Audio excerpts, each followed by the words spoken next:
안녕하세요. 꼬마북TV의 신지아입니다. 오늘의 주제는 책육아가 도대체 뭐예요? 입니다. 요즘 육아를 하시는 분들 사이에서 책육아라는 말이 유행처럼 번지고 있는데요. 새롭게 생겨난 용어는 아니고 제가 알기로는 약 10년 전쯤부터 등장해서 서서히 자리를 잡고 있는 육아 방식입니다.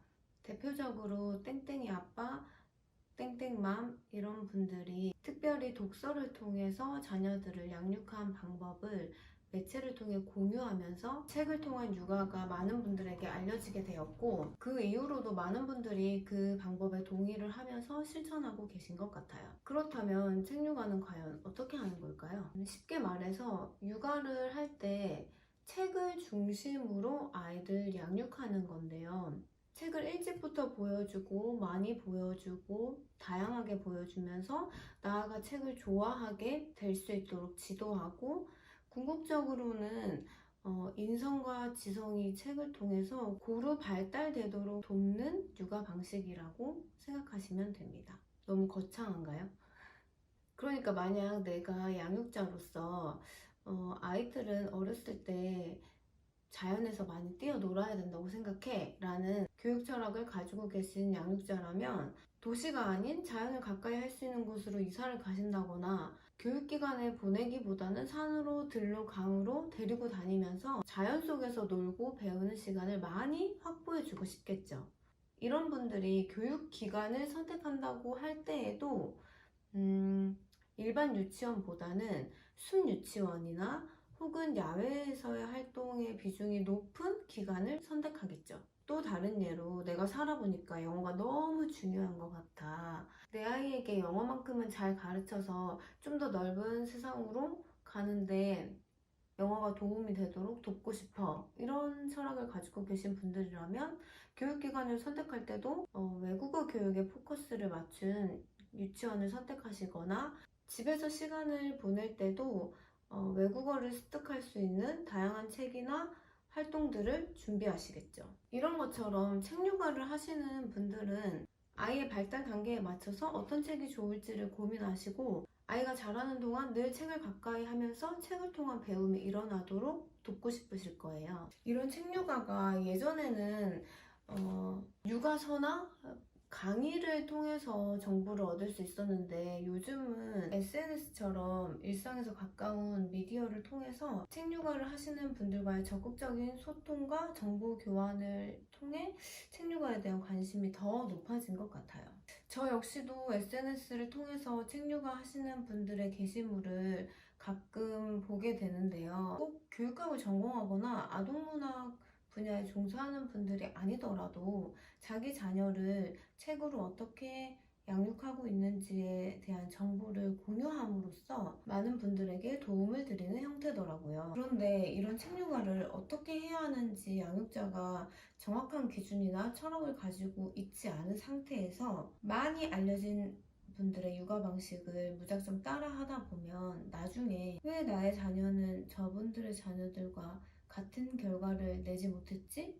라는 실망감을 가질 수도 있을 것 같아요. 육아란 사실 단기간에 어떤 결과물을 내기보다는 하루하루가 모여서 완성되는 긴 여정이잖아요. 그러니 책 육아로 내 아이를 이렇게 키웠다라는 이야기가 솔깃하고, 이 방법대로만 하면 나도 아이를 성공적으로 키울 수 있겠다 생각할 수도 있지만, 그분들도 공부하면서 육아를 하는 과정 중에 있으니 너무 깊이 몰입하기보다는 같이 배우고 정보를 공유하고 참고하는 정도로 활용하시면 좋을 것 같아요. 그리고 가장 중요한 건 아이마다 다 기질과 성향이 다르기 때문에 그걸 고려하지 않고 양육자가 마음에 드는 양육 방식을 선택해서 고집하면 오히려 큰 역효과가 나타날 수도 있다고 생각해요. 저도 이제 7개월 된 아기를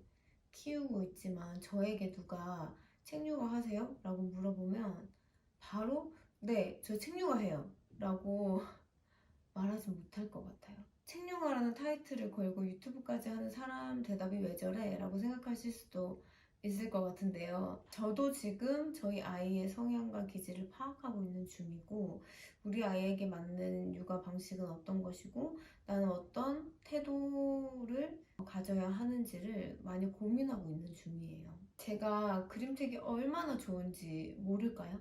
언어, 인지, 예술, 상호작용, 이해력, 심리치료, 정서, 자존감 등 말할 것도 없이 도움을 줄 수 있다는 건 현장에서도 이미 많이 경험했고 많은 연구 논문들도 그걸 검증하고 있어요. 하지만 아이들은 책만으로 잘할 수 있는 건 아니거든요. 책을 통해 많은 걸 경험하고 유익한 것을 얻을 수는 있지만 연령에 맞게 놀이하고 체험하고 배우는 것들도 균형을 잘 이루어야 한다고 생각해요. 저 역시 책을 좋아하는 아이로 자랄 수 있도록 도와줄 계획이지만 아이가 하루에 수십 권의 책을 읽었다 이것만으로 위안을 삼는 책육아의 허점도 잘 알고 있기 때문에 오히려 조심스러운 마음이 있어요.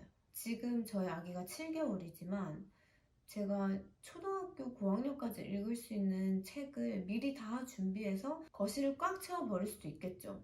그런 세팅은 저에게 어려운 게 아니에요. 하지만 오히려 한 권 한 권 제대로 보고 대화도 하고 감상하는 방법을 알려주면서 아이가 좋아하는 그림책을 따라서 준비하는 것이 훨씬 효과적이기 때문에 그렇게 하지 않는 거겠죠. 아이에게 책을 읽게 만드는 건 사실 누구나 할 수 있어요. 강압적으로 할 수도 있고 거래를 할 수도 있고 과제를 내줄 수도 있고 하지만 책을 좋아하게 만드는 건 생각보다 어려운 일이에요. 가끔 책육아 하시는 분들 중에 아이를 유치원이나 기관에 보내지 않고 책으로 아이를 가정에서 교육하시는 분들이 계시더라고요. 근데 제 개인적인 생각은 아이를 기관에 보낼지 말지를 결정하는 건 책육아가 중요하기 때문이라기보다는 우리 아이의 기질이 기관에 가는 것이 나을지 또는 부모님이 가정에서 양육을 할 수 있는 상황과 여건이 되는지가 우선적으로 고려해야 할 사항인 것 같아요. 무조건 책육아를 한다고 해서 기관에 보내지 않는 것도 아이에 따라서는 부작용이 생길 수 있어요. 저 역시도 아이의 성향과 기질에 따라서 책을 보여주는 순서가 달라질 수도 있고 또 어떤 책들은 그냥 건너뛸 수도 있어요. 어떤 날은 책을 한 권도 못 보고 끝나는 날도 있겠죠.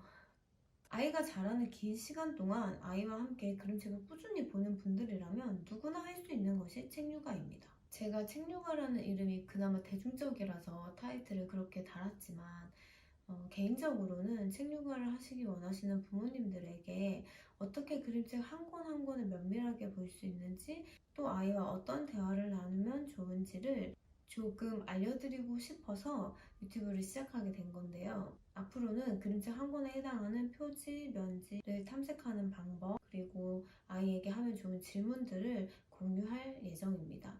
이제 그림책들이 미국으로 도착하고 있거든요. 드디어. 책육아가 특별하고 준비가 많이 필요하다고 겁내셨던 분들 걱정하지 마시고 먼저 아이와 함께 책을 읽는 그 시간을 소중하게 여기는 것부터 시작하시면 됩니다. 다음 영상에서는 책육아를 위한 환경 조성, 거실에 TV를 둘까요, 치울까요? 라는 주제로 이야기 나눠보도록 하겠습니다.